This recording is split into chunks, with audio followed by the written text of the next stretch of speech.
el señor Ricardo, híjoles, déjeme decirle a usted, y es importante, híjole, el señor Ricardo Anaya y los adversarios de la cuarta T se quedaron esperando esos benditos aranceles contra México, es decir, siguen de vendepatrias.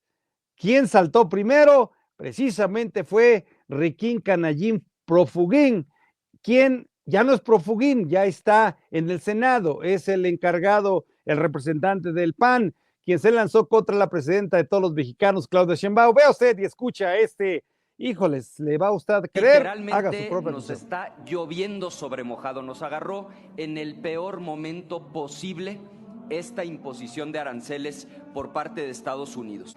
Nuestra crítica es que, como lo habíamos dicho, fracasó la estrategia del gobierno de México y no había nada que celebrar. O sea, ¿en qué cabeza cabe que el gobierno mexicano organizó un festejo en el Zócalo, supuestamente porque ya habían logrado detener los aranceles de Estados Unidos, cuando hoy se confirma el 25% de aranceles a todas las exportaciones de automóviles y de autopartes? Y esto es particularmente grave para la economía mexicana, porque acuérdense que solo ese sector de la economía, automóviles y autopartes, representa más del 30% de todas nuestras exportaciones. Estamos hablando de, entre empleos directos e indirectos, 4.5 millones de empleos que hoy están en riesgo. Entonces, ¿qué demonios estaba festejando la 4T en el Zócalo al tiempo que esto se estaba todavía valorando y definiendo? Entonces, nuestra crítica es fuerte al gobierno, pero estamos también presentando una propuesta para salvar a la industria automotriz, porque si colapsa la industria automotriz, millones de familias se van a quedar sin su ingreso. Es un paquete de incentivos que incluyen impuestos sobre la renta, impuesto especial sobre producción y servicios, impuestos sobre automóviles nuevos y un seguro de desempleo para que haya una red de seguridad para estas familias de los trabajadores y las trabajadoras que podrían perder su empleo. Finalmente, decirles, lo decimos con mucho pesar, pero esto prácticamente garantiza que la economía mexicana va a entrar en una recesión. Vienen tiempos muy complicados. No, bueno, este señor Canallín, Canallón, Canallita, híjoles, dice que qué celebramos los mexicanos la llamada al Zócalo, que si ya habíamos celebrado, festejado, porque ya con eso se iban a parar los aranceles. ¿En qué mundo vive este pedazo de señor? ¿En qué mundo vive? Mire usted nada más. Él dice que va a haber una recesión. Precisamente yo le estaba diciendo que en Estados Unidos va a haber una recesión. En el mundo, en otro país, puede haber una recesión.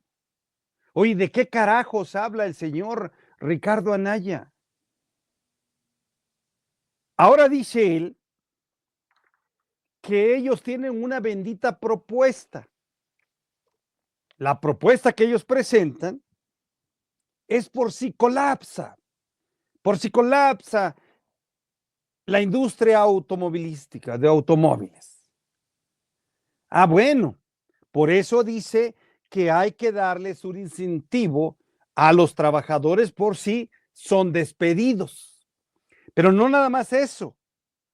Hay que darles un seguro de empleo para las familias que van a sufrir estas consecuencias. A ver, Ricardo Anaya, ¿no pensaste lo mismo cuando estaban aliados con el PRIAN, cuando empezaron esa alianza? ¿No pensaron lo mismo que desde más de 40 años no aumentaron el salario? ¿O no apoyaste en que los mexicanos salieran de la bendita pobreza porque tenían que agarrar con esos 50, 100 pesos diarios que les pagaban? O sea, ¿por qué no hablaste en esos momentos desde que iniciaste en la política? Que tenían ustedes que apoyar a los mexicanos.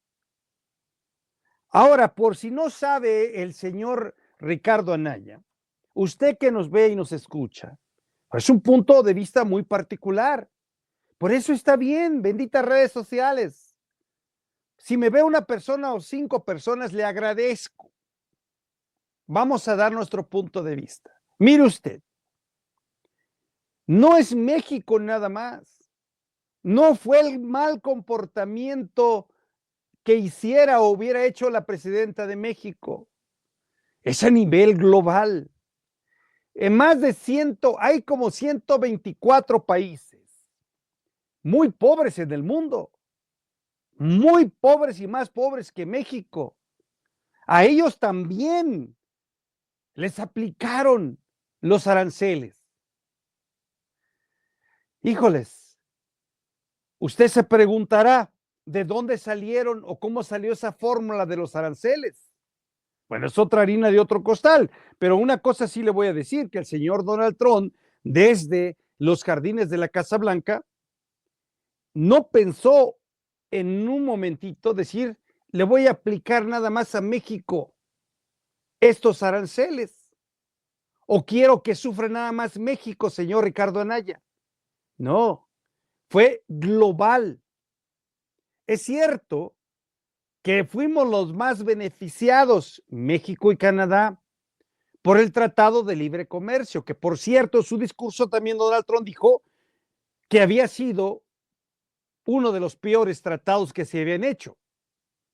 Se refiriéndose al pasado, pero de todas maneras se envolvió al TEMEC, que por cierto, vamos a hablar de otro punto de vista, le conviene a los Estados Unidos, le conviene a Donald Trump. Ya hemos platicado muchas veces de los famosos huevos, de los eggs.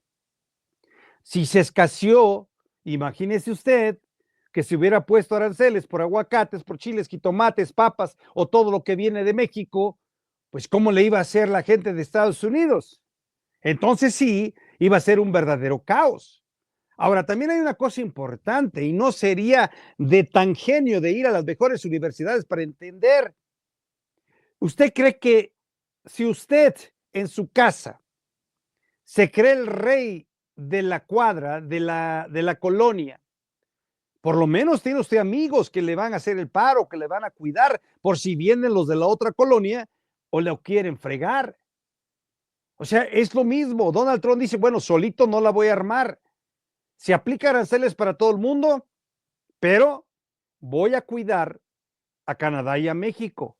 Acuérdese que a Canadá ya lo traía, casi era el estado 51 de los Estados Unidos. Sin en cambio, no le aplicó ni a México. Y no es que haya sido un hombre bueno.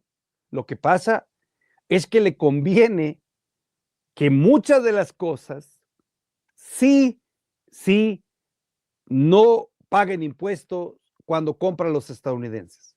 Ahora, sí le aplicó aranceles. Son solamente las cosas que están en el TEMEC, pero le aplicó en muchas cosas más que no están en el tratado, que sí van a pagar aranceles. Pero señor Ricardo Anaya, no fue a México nada más. Entonces, ¿qué pasa con El Salvador?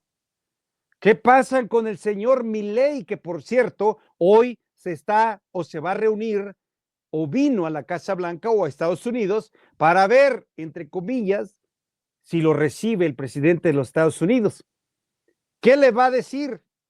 ¿Qué le va a pedir? Si el mismo Donald Trump en su discurso dijo que ni me hablen los presidentes ni reyes del mundo porque no va a cambiar lo que estoy anunciando. Bueno, señor Ricardo Anaya, si usted tiene una estrategia donde va a ayudar a toda la gente mexicana que tenga una gran oportunidad de una aseguranza, de algo más, pues qué bueno. ¿Y por qué no lo hizo usted antes, en los años pasados, abogando como diputado, senador o representante del PAN, que se aumentara el salario? Mire, con todo respeto, vaya usted a allá donde está el presidente, al rancho ese, que se llama, así se llama, con todo respeto, con todo respeto. Híjoles, hacen enojar estos señores.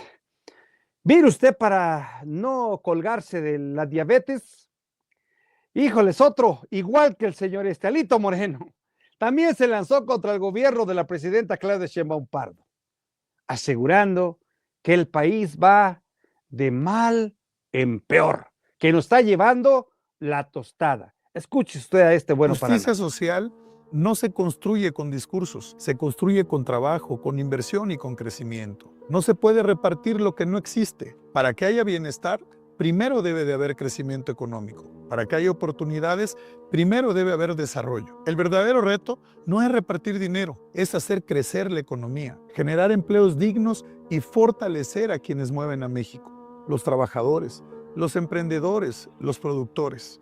Un país que solo reparte pero no produce, se empobrece. Y cuando la economía se estanca, la desigualdad no se reduce, al contrario, se profundiza.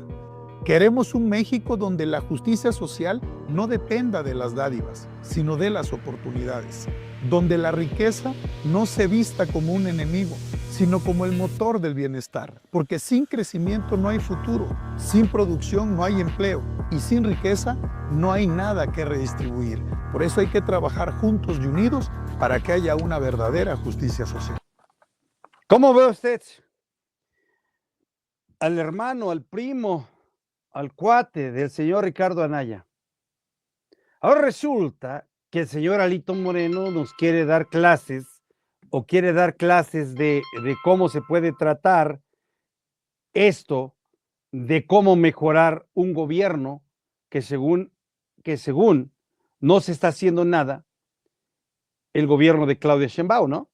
Imagínese usted, dice él, un país no se construye con discursos.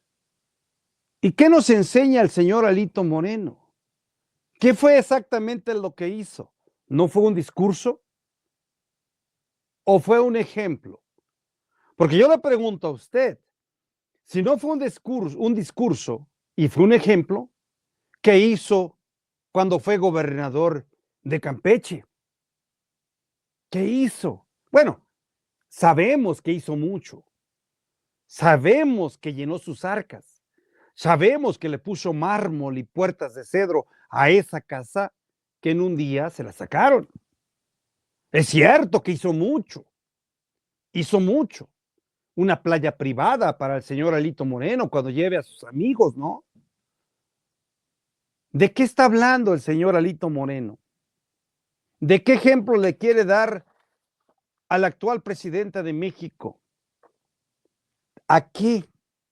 Ahora resulta que hay que darle a la gente trabajadora, a los emprendedores. ¿Cuándo hizo él en Campeche o cuándo hicieron de su partido, el PRI, lo que está diciendo? Digo, si ya hicieron eso en décadas pasadas, pues que diga, fue un ejemplo, es un ejemplo y hay que seguirlo, ¿no? Hay que seguir con ese ejemplo. Pero ¿qué dice él? Que si se da, que cuando se reparte, se empobrece más. Ah, chingado.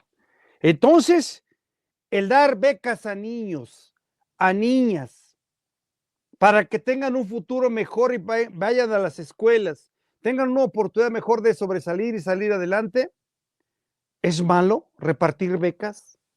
¿Es malo, Alito Moreno, dar ayuda a los jóvenes construyendo el futuro para que no caigan o no sean tentados por la delincuencia? O sea, ¿eso es malo? ¿Es malo ayudar a los adultos mayores para que por lo menos se echen un refresco o no dependan de los hijos o hijas que son o somos malagradecidos a veces? ¿Es malo? ¿Es malo? ¿Es malo el sembrando vida, que les den dinero a los trabajadores, a los campesinos, a la gente que pueda producir más? ¿Es malo? Digo, repartir dinero es lo que hacían ellos en el PRIAN. Cada vez que llegaban los eventos de votaciones o todas esas cosas, solamente repartían dinero a los más allegados y compraban votos. Eso sí estaba canijo. Bueno, así son las cosas.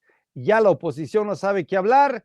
Ahora resulta que el señor Alito Moreno viene a dar un ejemplo de cátedra cuando él mismo es un ladrón.